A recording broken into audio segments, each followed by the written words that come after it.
Dear listeners, before we get started, drop a quick hi in the comments and let us know where you're tuning in from.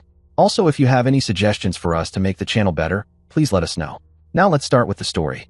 I'm Carson, 34, grease monkey by trade, auto shop owner by hustle. Not rolling in yachts or anything, but I do all right. Paid off my tools, got a fridge full of beer, and I've only threatened to torch the place twice this year. So, thriving. My wife Natalie, 29, dental hygienist, queen of floss and judgmental smiles. She and I have been together 4 years. Married for 8 months. Which, for those doing math at home, means we were smart enough to test drive this marriage thing before signing the lease. Things were normal. As in, married couple normal. Talking about kids, maybe upgrading from our 2-bedroom sardine kin to something that doesn't echo when you cough. Nothing crazy. No red flags. Unless you count her inability to stack Tupperware lids correctly. So last Tuesday, I'm helping her organize her laptop. And by helping, I mean saving her digital life from total collapse. This woman's desktop looks like a game of Minesweeper had a baby with a tornado. I offered to sort through her tax folders while she made dinner, which, for the record, was chicken she seasoned with love and baked into submission. Anyway, I'm knee-deep in folders labeled things like Taxes 2024 maybe, and Do Not Open, when I click on this one that says personal stuff. Now, in my defense, if you don't want people opening it, maybe don't label it like a teenage diary. Boom. Ultrasound pictures. Multiple ones. Dated 2 weeks ago. At first, I'm frozen. Like, maybe I opened the wrong folder and ended up in someone else's uterus. But nope, there it is. Grainy black and white baby blob with medical scribbles and Natalie's name in the corner. And suddenly, my brain does this cartoon-style record scratch. She's pregnant? She's pregnant. And hasn't told me? Now, I'm not the brightest bulb when I'm elbow deep in brake fluid, but I can count to 9. And this thing is recent. 2 weeks ago recent. So now I'm thinking, maybe she's planning a big reveal. Like one of those gender reveal cakes that explodes glitter and confetti and probably scorches your eyebrows off. Maybe she's waiting for the right time, like when I'm not covered in axle grease or yelling at a supplier over spark plug prices. So there I am, standing in the living room, clutching this laptop like it's the 10 Commandments. My heart's doing cartwheels. I start picturing telling my folks, we'll be grandparents. My dad crying and pretending it's just allergies. My mom already knitting booties the size of couch pillows. I'm thinking, okay, we gotta turn the junk room into a nursery, get one of those ridiculous strollers that looks like a Mars rover. Hell, I'm already picturing a tiny Carson Jr. with my eyebrows and her dentist smile. I walk into the kitchen, probably grinning like a game show contestant who just guessed the price of the microwave correctly. She's standing by the stove, stirring whatever chicken mush she's torturing in a pot. She looks at me, sees the screen. Her face goes Casper. I mean white. Like, cancel the cooking class white. That probably should have been my first clue that something was a teensy bit off. But no, naive, hopeful idiot that I am. I hold the laptop up like Rafiki with Simba. Babe, I say, you were gonna tell me we're having a baby, right? She blinks, opens her mouth, closes it, repeats. She's doing this fish out of water impression like she just forgot what words are. Then she sits at the table, puts her head in her hands like I just told her we lost the house in a poker game. And then she says it. I don't know how to tell you this, but you're not the father. I swear, for a full 10 seconds, my brain refused to boot. Just hit me with the spinning wheel of death. Not the father? Not the father? I'm still standing there with the laptop. Ultrasound still up. Like an idiot. A fatherless idiot. And she's just sitting there, talking like she's on Maury. And I'm thinking, I was just getting excited about. It's Hayden's, she said. At first, I thought maybe she meant Hayden Planetarium, or like, Hayden the dog from next door. But no, she meant that Hayden. Her high school ex-Mr. Tank Top and tattoos. The one who used to show up to football practice stoned and still outrun half the team. That Hayden. You ever have your stomach drop so fast it feels like gravity personally sucker punched you? That was me. Just stared at her. Didn't blink. Didn't breathe. Felt like my brain was buffering on 2G. Hayden. I finally managed to croak, voice cracking like a teenager ordering at a drive-thru. She nodded, all teary-eyed, like she was the victim in a Lifetime movie about how hard it is to cheat on your husband without consequences. He moved back a few months ago. He's working construction now. She said like she was giving me a Yelp review of the guy currently ruining my life.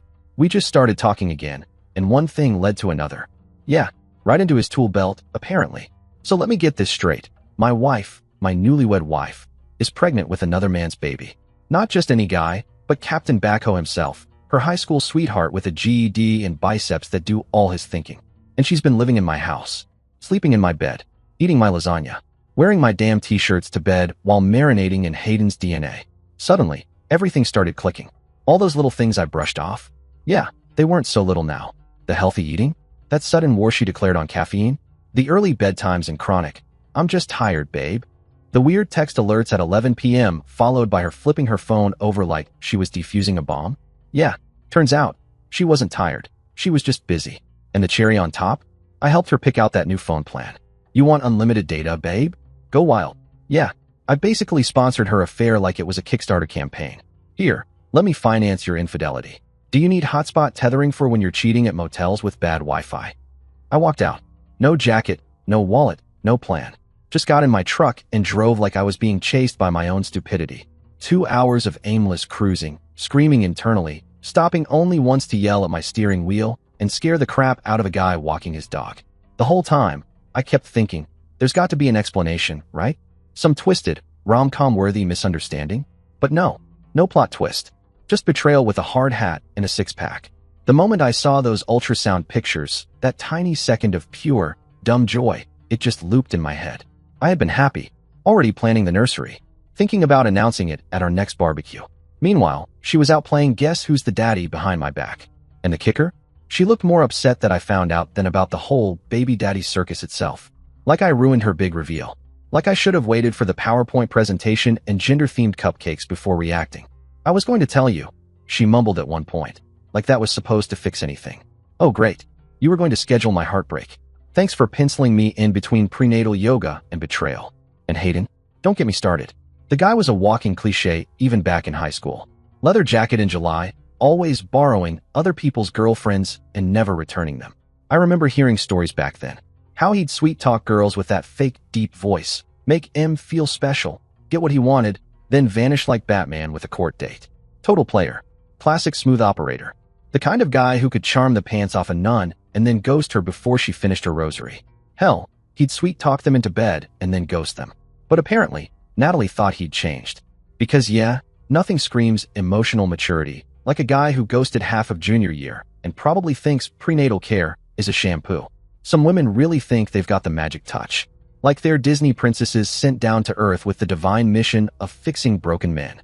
Oh, he cheated on his last 5 girlfriends and once punched a mailbox? But I can change him with the power of hugs and gluten-free muffins. So I finally pull into the driveway, and I'm just sitting there, engine off, truck humming like it's trying to warn me, staring at my house. The one I poured years into. The house with the leaky faucet I fixed myself. The house with the squeaky floorboard she always complained about. But now I guess Hayden's heavy-ass work boots are welcome to stomp across it instead. I looked through the front window, and there she was, pacing around like she was on trial and trying to memorize her closing argument. I could just see it. Her mentally arranging words like emotional affair, connection, it just happened, you've changed too. Probably throwing in a few I never meant to hurt yous for dramatic flair. Honestly, she should have hired a PR rep at this point. Women are great at flipping the script. You catch them red-handed, and somehow you're the bad guy. Like she's gonna walk in sobbing about how I invaded her privacy by helping her with her taxes. Eventually, I got out. Sitting in my truck wasn't going to solve anything, and if I stayed there any longer, I was either going to drive into a tree or start stress-eating the seat cushions. Walking up to my front door, my own front door, felt like walking to the gallows. The life I thought I had. Dead. Buried. All that was left was the ghost of domestic bliss and the faint smell of betrayal. I opened the door. She looked up from the couch like she'd been caught trying to smuggle contraband into a courtroom. Eyes already glossy. Oh, the waterworks were primed and ready. Carson, just listen, okay? It wasn't supposed to happen like this. Oh, thank God. That's always the best opener for an affair. Oops, my bad. We tripped and fell into a months-long deception. She goes on. Said they ran into each other at Target. Target. As if that place wasn't already dangerous enough with its overpriced candles and $300 impulse carts. Now it's doubling as a meet-cute hotspot for emotional train wrecks. We started talking, just catching up, she said, wiping tears like she was in an Oscar reel. And then one thing led to another. Yes, the classic cheating defense. One thing led to another. Funny how that phrase only gets used for affairs and catastrophic cooking accidents. So that's it. I asked. That's your explanation? You bumped carts and suddenly forgot you were married. She started crying harder. Which, great, because nothing makes this easier than being guilt-tripped by the person who did the screwing. Then she dropped it. The line. The golden ticket to Gaslight Central. You don't understand, Carson. Hayden and I have history. Oh, do you now? History. Like this is the History Channel, and I'm watching a documentary on poor life choices. She sniffled. We have this connection. I've never had that with anyone else. And there it was. The moment where I was supposed to stop, clutch my chest, and go. Oh, Natalie, of course. Forgive me for rudely existing while you pursue your soulmate in aisle 7 next to the frozen peas. We're married. I reminded her, in case she forgot what the ring on her finger symbolized. You remember that, right? That thing with the vows and the witnesses and the legal paperwork. She nodded like a kid who just got caught drawing on the walls and swears they knew better. I know, but what Hayden and I have is different. Different, I repeated, nodding like a man who was about to walk straight into traffic. Then she hit me with this Hallmark Channel gem. When I'm with him, I feel like the person I was always meant to be. Oh, well then, forget the marriage. Forget the betrayal. Let's all just throw a damn parade for Hayden, the enlightener of women. I'm sure he knows who she's meant to be. Probably someone barefoot, pregnant, and making him protein shakes. This is where I started seeing red. She literally stood there and told me, dead serious, no blinking, that another man makes her feel more like herself than her own husband does. Oh, well, excuse me, Natalie, I said, hands up like I was being mugged by delusion. My bad for not spiritually aligning with your true inner self. Maybe next time I'll consult a shaman before marrying someone. So I asked her, plain and simple, what now? You want a divorce? You going to go play house with Hayden and your new bundle of betrayal? Seemed like the logical next step, right? Since Hayden's apparently Mr. Everything. I mean, the man swings a hammer and suddenly he's husband material. She sniffled and said, Hayden wants to work things out. He says we never should have broken up back in high school. He's ready to be a father. A husband. Of course he is. He's been back in town 5 minutes, knocked someone up, and now wants to cosplay stability. What's next? Matching Pinterest boards and joint TikTok accounts? That was it for me. Pack your crap and get out of my house. That's when the mask slipped. And oh did the real Natalie come out swinging. She started yelling, full banshee mode, about how I couldn't just kick her out, how this was her home too. No, I said, this is my home. You know, the one I bought with my money before we got married. You didn't even pick out the damn shower curtain, Natalie. I pointed at the door. Your home is with Hayden now. Go decorate his garage with your inspirational quotes and avocado toasts. She wouldn't stop screeching about how I was being unreasonable. You should try understanding my feelings, she shouted. Oh sure, I said.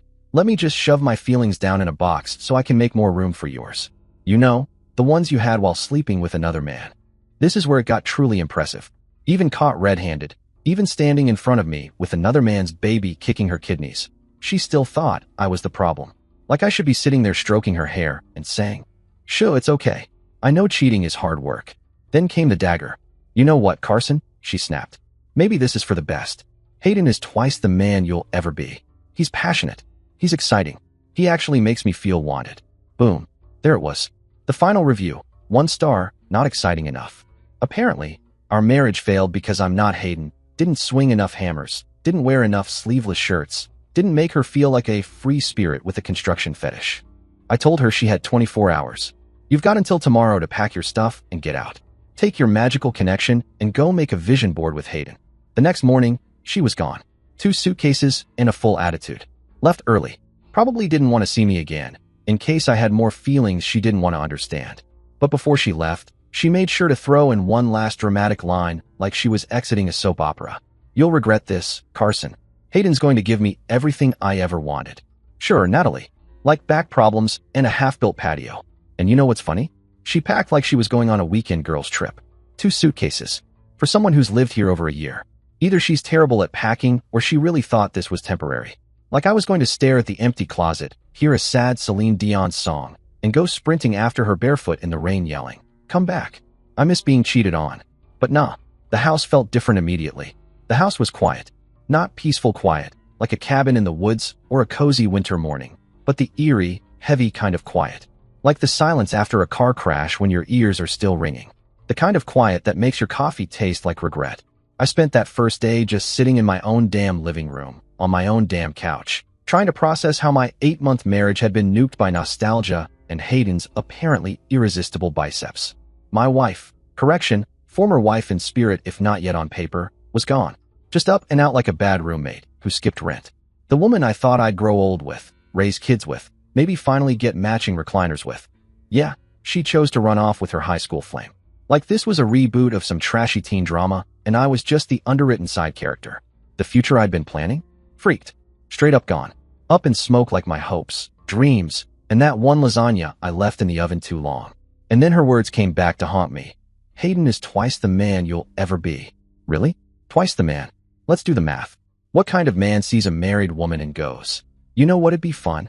Imploding her life. What kind of man hears, I'm married, and thinks it's an invitation, not a boundary? What kind of man knocks up someone else's wife and then has the nerve to talk about working things out? That's not being a man. That's being a home-wrecking raccoon in a tool belt.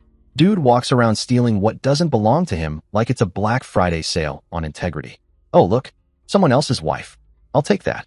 And hey, toss in a baby too while we're at it. But the more I sat there with my lukewarm coffee and betrayal hangover, the more it started to hit me. She did me a damn favor. Seriously, if she could lie to my face for months, if she could wake up next to me, kiss me good morning, then go play footsie with Hayden in a parking lot somewhere, if she could plan to pass off someone else's baby as mine, what kind of future would that have been? We'd have ended up in couples counseling with me talking about trust issues while she doodled hearts around the name Hayden in her notebook. And let's be honest, if she needed passion and excitement that bad, what happens when Hayden starts snoring and leaves his socks on the floor? She'd be back on Tinder in 2 months looking for someone who understands her journey. By the end of that day, I wasn't heartbroken anymore. I was pissed. Pissed that I wasted 4 years on someone who treated me like a placeholder. Pissed that I let myself fall for someone who clearly had no business being anyone's wife. And mostly, I was pissed that she looked me in the eye, belly full of another man's baby, and still expected me to understand. Understand what exactly? That she accidentally tripped and fell into Hayden's arms? Repeatedly. She wanted Hayden? Great. She could have Hayden. Let them build their little passion castle on the rubble of my trust. And good luck with all the drama that comes with it. He might be passionate, sure, but let's see how exciting he is when the morning sickness hits or the baby's screaming at 3 a.m. and he's hiding in the garage pretending to fix a lawn chair. She thought Hayden was twice the man I am. Well, she was about to find out exactly what kind of man Hayden really is when life gets real. When the diapers hit the fan and the Instagram filters stop working. As for me, time to protect myself. Time to make sure I don't get dragged down with her mess. So I call my lawyer. Yep, Ron Jeremy. No relation to the other Ron Jeremy, thank God. But man, do people raise their eyebrows when I say his name.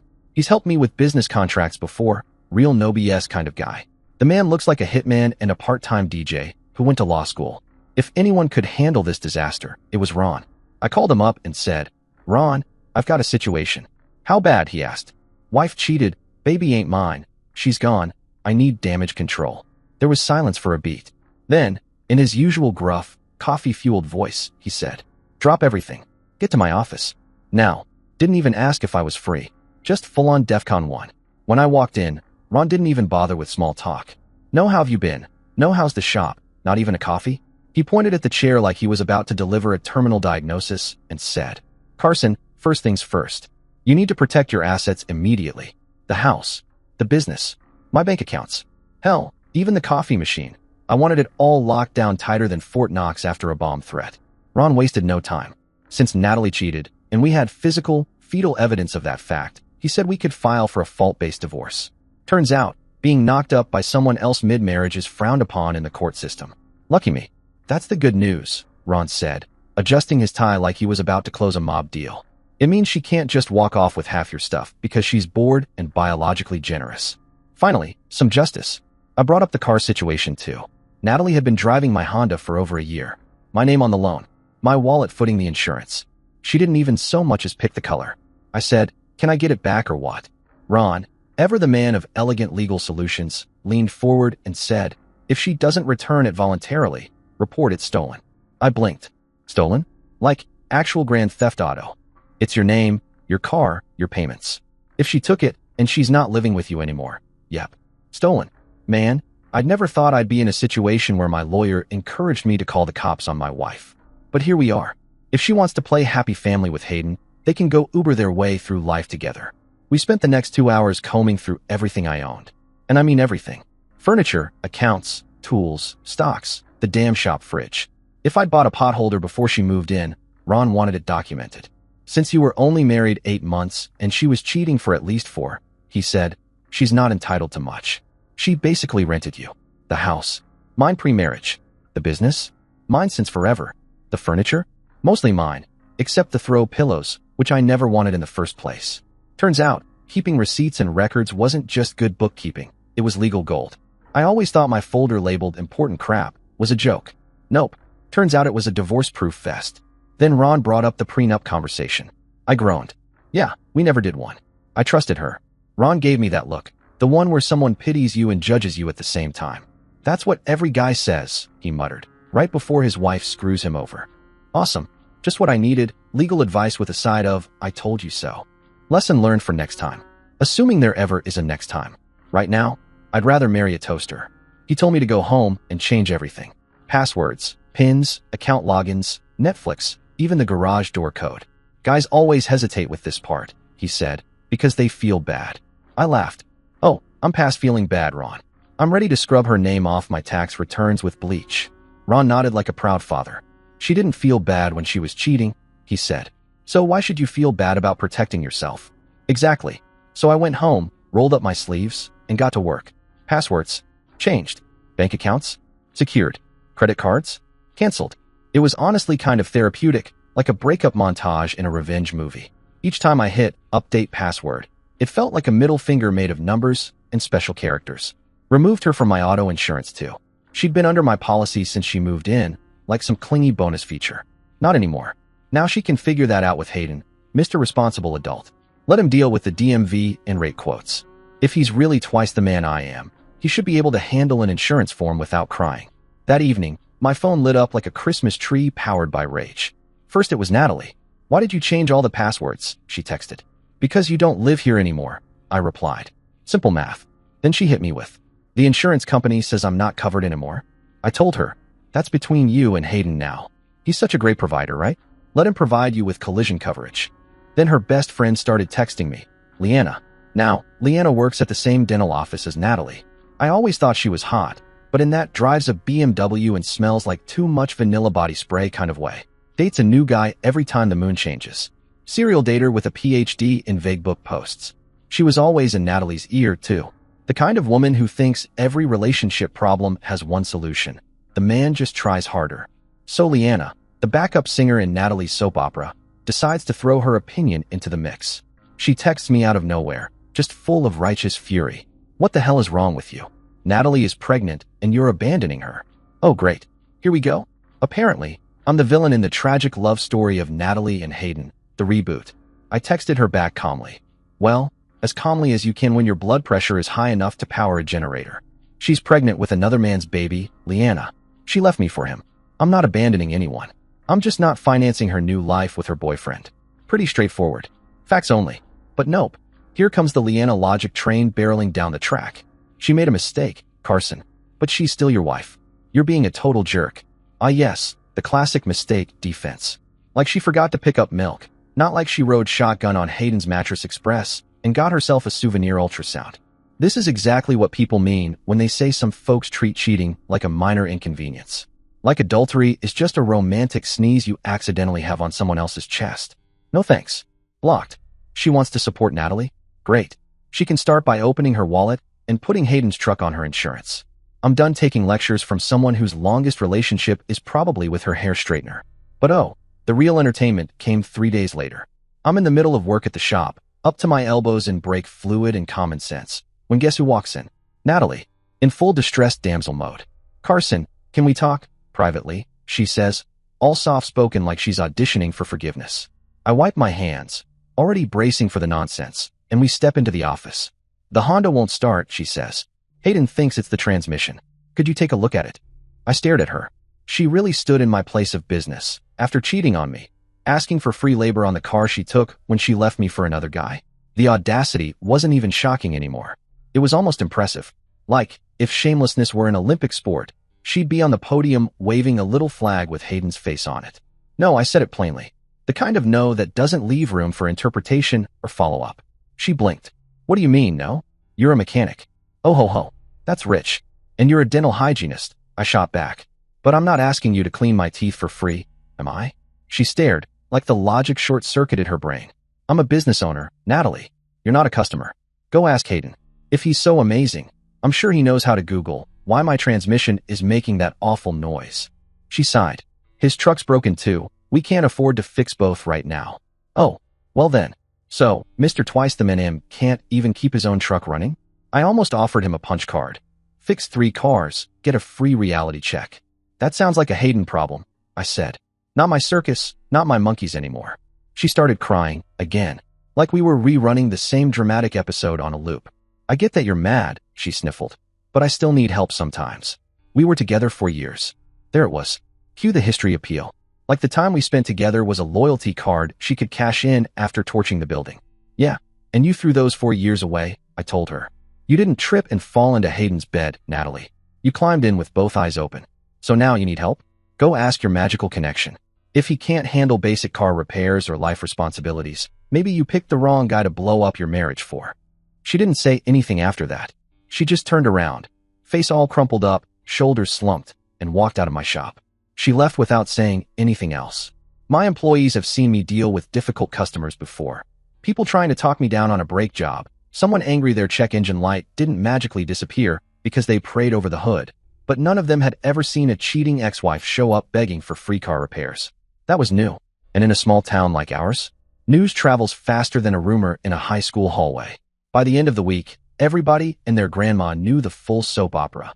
Natalie left me for her high school sweetheart, got knocked up, and then came crawling back because their car life was falling apart faster than Hayden's work truck. Honestly, I should have sold t-shirts. Team Carson, transmission of trust, broken.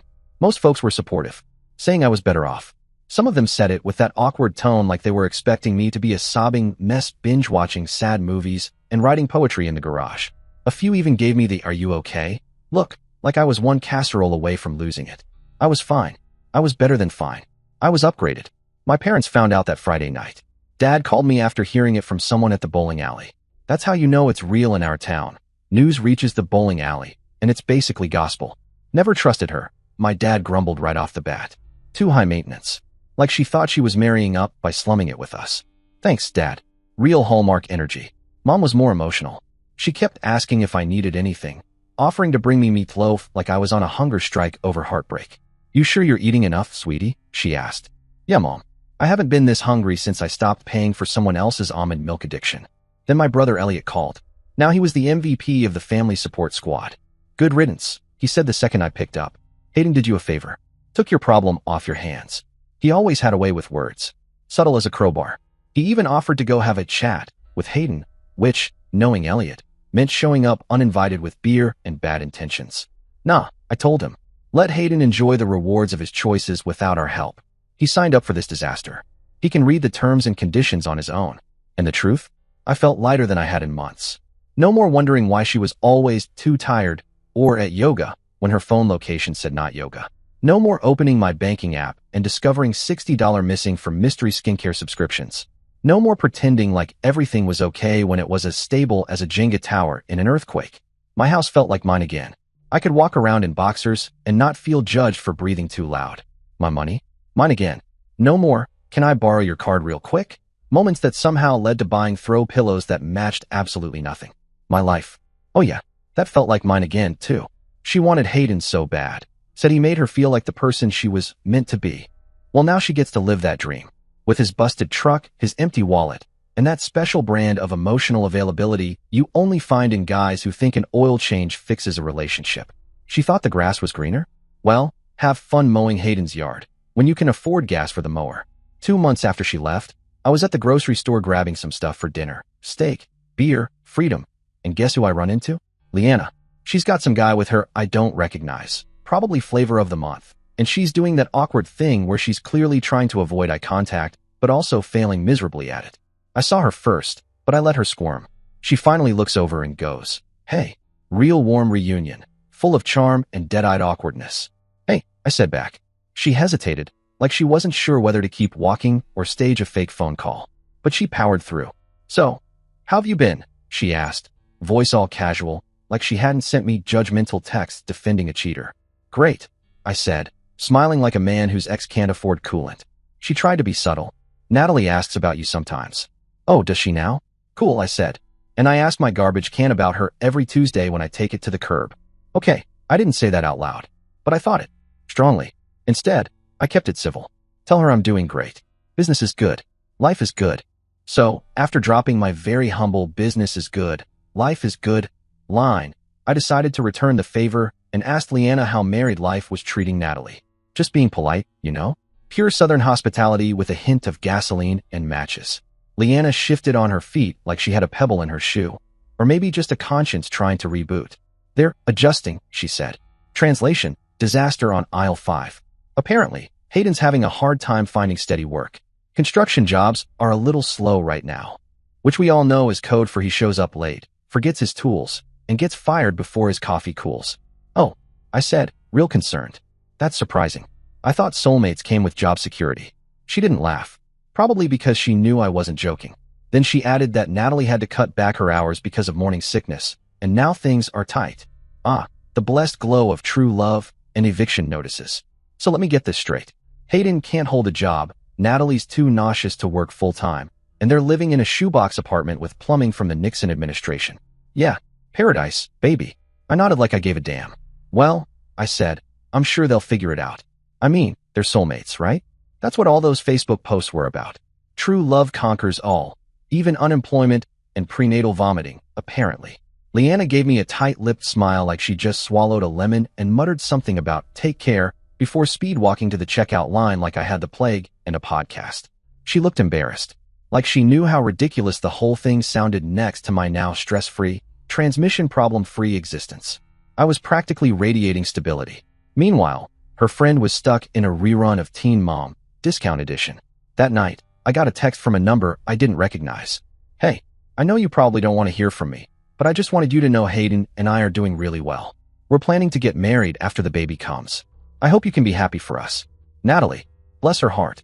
I stared at that message like it had sprouted wings and started tap dancing. Let me get this right. If they're doing so well, why is she texting me? I'm not their cheer squad. If everything is so damn magical with Hayden, why the need to circle back to her ex-husband and ask for a gold star? The truth? People only go out of their way to brag when they're trying to convince themselves as much as they're trying to convince you. I didn't reply. I just deleted it. If they were actually doing well, awesome. Mazel tov. Enjoy those shared Target trips and broken transmissions. If they weren't, not my problem. Either way, her texting me told me everything I needed to know. Things in paradise weren't exactly playing out like the rom-com she'd storyboarded in her head. The Prince Charming with a tool belt was looking a lot more like a frog with a bus pass. See, the thing about guys like Hayden is they're Olympic-level sprinters during the chase. Real Casanova energy when it's all forbidden fruit and whispered secrets. But when real life kicks in, bills, hormones, doctor's visits, budgeting, prenatal vitamins, they tend to crumple like cheap lawn chairs. Natalie was probably realizing that passion and excitement don't pay rent. That feeling alive doesn't help when your boyfriend can't keep a job. That's the thing people don't seem to get. Having a connection with someone doesn't mean they're equipped to handle actual adult responsibilities. You can have sparks flying, butterflies in the stomach, and a spiritual bond that makes astrology TikToks weep. But none of that pays the damn electric bill. Meanwhile, me? I was thriving. Like, genuinely thriving. My business? Growing like a weed after a thunderstorm. My health? Improving. Down 10 pounds without even trying. Who knew not being lied to daily was great for your metabolism? My stress levels? So low I was considering teaching meditation to angry mechanics. It's wild what happens when you're not constantly second-guessing every text notification on your partner's phone or wondering if girls' night really means just girls. When that cloud of suspicion finally lifts, the sun actually comes out. Natalie had gambled our marriage on Hayden being some kind of upgrade. A hotter, edgier, more passionate version of me. So far, it looked like she'd bet her future on a wet matchstick. And the house always wins in the end. Anyway, about a month later, I was kicking back after work. Feet up, cold beer, peace of mind, when Elliot called. That alone was suspicious. He usually only calls when he's locked out of his truck or trying to bum a Netflix password. Hey man, he said. You hear the latest about Natalie and Hayden? The way he said it, I already knew it was going to be something juicy. That tone only comes out when he's about to drop gossip hotter than a busted radiator. Nope, I said. Don't keep tabs on them. That reality show's off my playlist. And I meant it. I hadn't thought about them in weeks. I was too busy enjoying my sanity. Well, Elliot said, drawing it out, clearly savoring every second. You might want to grab popcorn. They broke up. Like, spectacularly. I blinked. Not because I was rooting for them to crash and burn. Okay, maybe a little, but mostly because 7 months pregnant.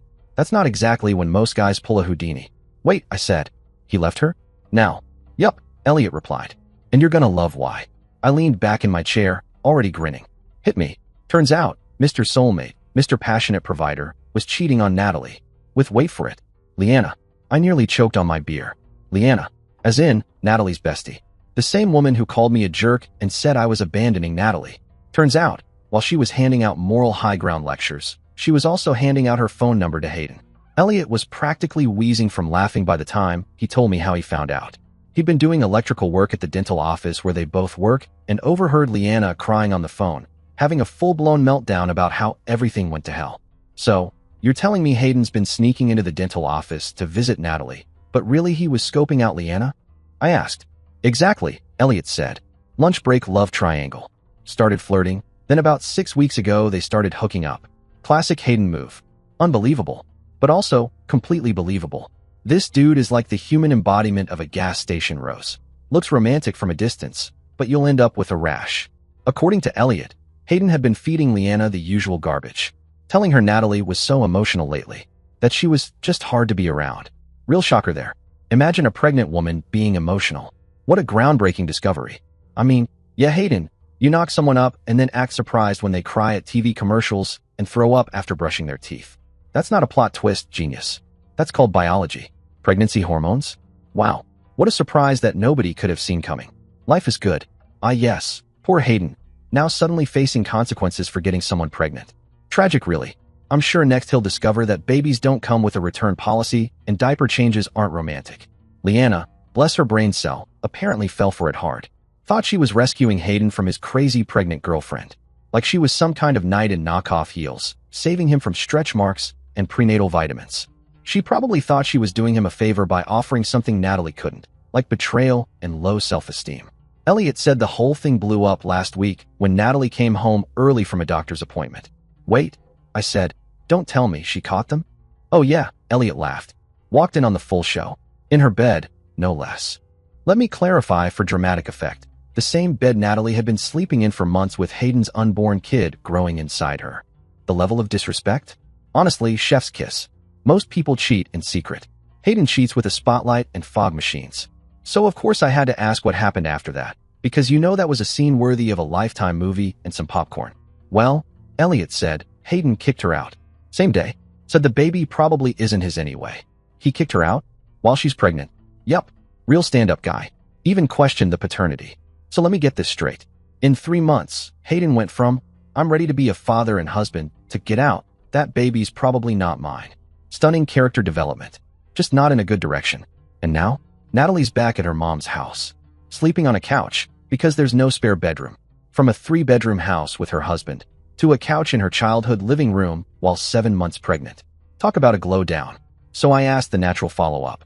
Wait, is Leanna still with Hayden? Like, willingly.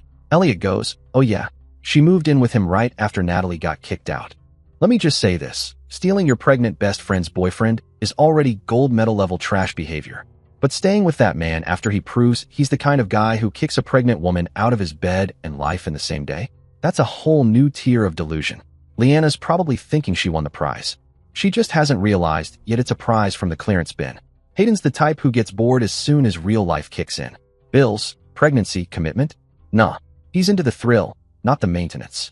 Give it 6 weeks. She'll be crying to someone else at that dental office about how he's not who I thought he was. Shocking. That's when Elliot, ever the sentimental one, asked me if I felt bad for Natalie. Said maybe I should reach out or something.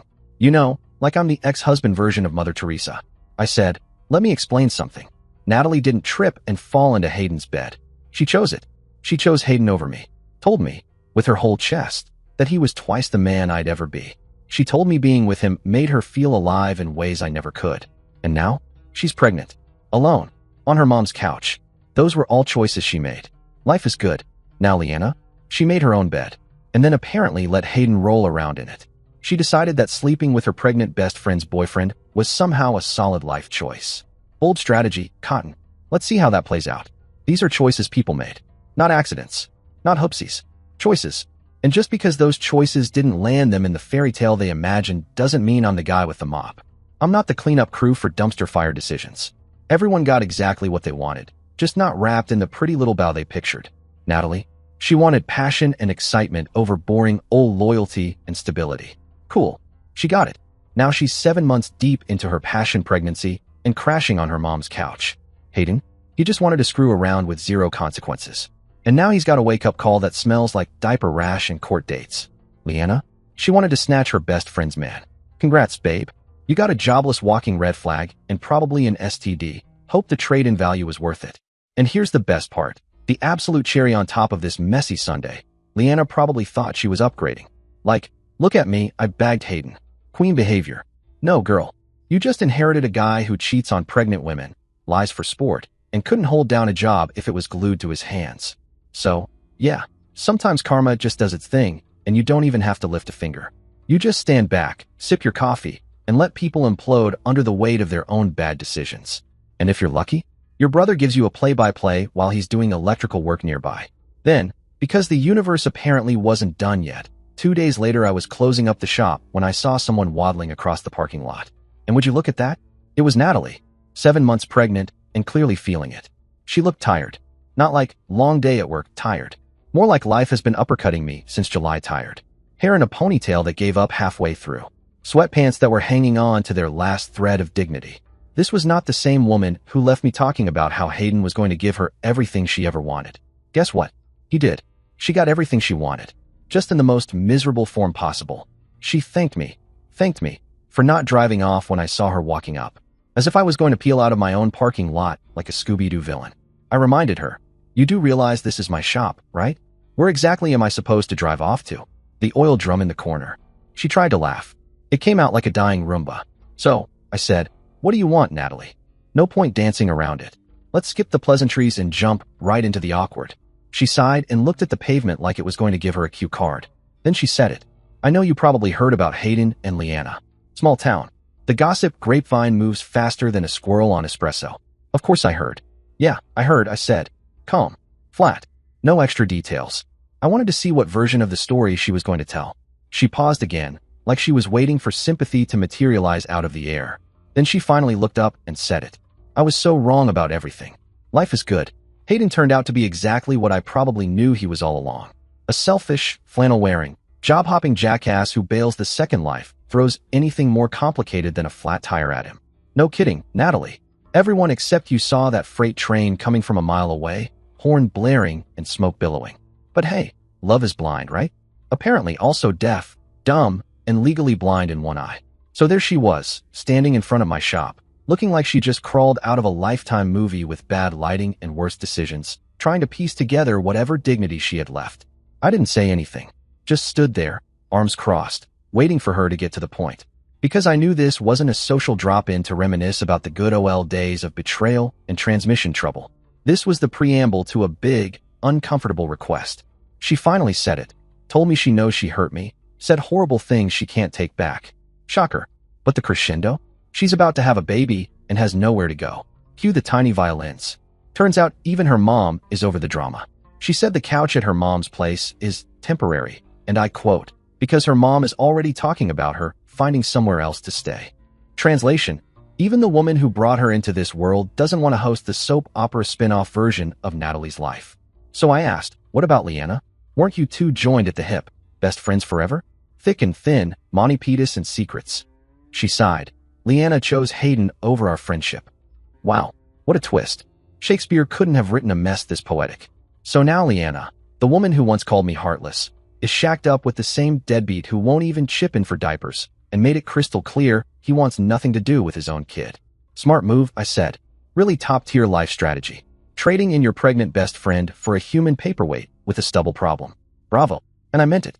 Not the compliment, obviously, but the sarcasm. Leanna hitched her wagon to a dude who couldn't haul himself to a paycheck if you put it on a leash. So Natalie, pregnant, abandoned, friendless, looks me dead in the eye and says she's not asking to be my wife again. But then she said maybe we could work something out. She could stay in the spare room just until the baby comes. She'd pay rent when she goes back to work full-time. And I just stood there, staring at this woman who used to be my wife. 7 months pregnant with another man's baby. Left in the dust by her lover and betrayed by her best friend. Now standing in front of my shop, asking to move back into the house she walked out of to be with a guy who, by her own words, was supposedly twice the man I'd ever be. The situation was so freaked up it was almost funny. Like, dark comedy level funny. If it weren't my actual life, I'd be selling popcorn. I looked at her and said, "You told me Hayden made you feel alive in ways I never could. Remember that? You said he was passionate and exciting and everything I wasn't. You chose him. You chose his baby. Over me. Over us. Over the house. The life we were building." And I remembered every damn word. Like they were tattooed on my frontal lobe. She nodded, all quiet and sad, and said, "I know what I said. I was confused. I was stupid. I thought Hayden was something he wasn't." Translation? The thrill ride's over, and the roller coaster broke down in the middle of the loop. Now she wants her safety harness back. Then she says, "I realize now what we had was real, and stable, and good. Yeah, past tense. We had it. And you wrecked it like Hayden's transmission." So I told her, "You're right. It was real, stable, good. All the stuff you threw out like expired yogurt when Mr. Excitement started texting you from a job site with his shirt off and half a GED." She said she's scared. Doesn't know how she's going to manage being a single mom. No support system. Hayden won't even answer her calls anymore. And you know what? I didn't even flinch. That sounds like something you should have thought about before you decided to have his baby. Actions meet consequences. That's how grown-up life works. Then she hit me with, "Don't you feel anything for me at all? We were together for years." Right. For years. She's trying to cash in our relationship like it's a punch card at a smoothie shop. I said, "I feel sorry. But not for you. For that baby. That poor kid's gonna have Hayden for a dad and you for a mom. That's a rough draft for life. Kid didn't choose any of this crap." That's when her face went from "poor me, please help" to full-on villain origin story. The mask dropped, and boom, there she was. Real Natalie. No makeup, no lies, just blame casting and hormonal rage. "Fine," she snapped. "You hate me. I get it. But this is your fault too. If you'd been a better husband, if you'd given me what I needed emotionally, none of this would have happened." And there it was. The golden buzzer of narcissism. Even desperate, pregnant, and couch surfing, she still couldn't say, "This is on me." So I said, "Oh, totally. I should have been psychic. I should have known exactly what you needed emotionally, telepathically. I should have intercepted the Hayden DMs with my mind powers and stopped you from climbing into bed with your ex and making a baby. That's totally my bad. I could have bottled the sarcasm and sold it at the counter." She huffed. "That's not what I meant." "Yeah," I said, "it is. Because responsibility isn't your thing. You don't own anything. It's always someone else's fault. My fault for not being good enough. Hayden's fault for not living up to your fantasy. Leanna's fault for dating the guy you cheated with. But never your fault. Not once. For making the choices that led to this." I walked toward my truck. Conversation over. She called out after me, asked where she was supposed to go. Like I was her freaking guidance counselor. "I don't know," I said. "But it's not my problem anymore." And it wasn't. She wanted Hayden. She got Hayden. She wanted passion, excitement, butterflies, and the emotional equivalent of a roller coaster with no seatbelt. Well, congratulations, she got all of it. She just didn't like how the ride ended. That's not a tragedy. That's a Groupon horror story. That was the last time I saw her. I drove home to my quiet, peaceful house, made myself dinner, steak, not sadness, and watched Top Gear reruns without someone asking me if I really needed that much salt. About an hour later, my phone buzzed. Unknown number. I opened the text and it started with, "This is Natalie's mom." Oh, here we go. Apparently, Natalie came home crying harder than she's ever seen in her life. And I should be ashamed of myself. Right. Because I'm the problem here. I blocked the number without even replying. I'm not interested in moral lessons from the woman who raised a grown adult that thinks cheating is a cute little detour on the way to finding herself. If she wanted me to be nicer, she should have raised a daughter who doesn't get knocked up by her ex and blame me for the fallout. Fast forward a couple months. Small town grapevine never fails. Word gets around that Natalie had the baby. A girl. Cute kid, from what I heard. Can't help but feel bad for her. Born into a live-action soap opera with two people who shouldn't be trusted with a houseplant, let alone a human child. Natalie's living in a studio apartment now, working part-time at a different dental office. Scraping by. Hayden? Oh, he shows up maybe once a month, drops off half the child support he owes, and disappears like a magician with commitment issues. Leanna and Hayden broke up. No surprise there. Apparently, the guy who cheated on his pregnant girlfriend also cheats on the girl he cheated with. Who could have seen that one coming? Besides literally everyone. As for me, I'm doing just fine. Actually, more than fine. I'm dating someone new now. She pays her own bills. Doesn't ask for keys to my place after 3 dates. And, wild concept here, she thinks cheating isn't a character arc, it's a deal breaker. People ask sometimes if I feel bad for not helping Natalie when she was desperate. The answer? Nope. I feel bad for that little girl, sure. She didn't choose her parents. But Natalie? She made her choices. And I made mine. And you know what? The best revenge isn't some grand gesture or slamming doors or screaming matches in parking lots. Sometimes it's just refusing to be someone's plan B. It's letting them live with the disaster they picked. It's building a better life without them and letting them see what they gave up. Dear listeners, please share your thoughts in the comments section below and don't forget to like, share, and subscribe.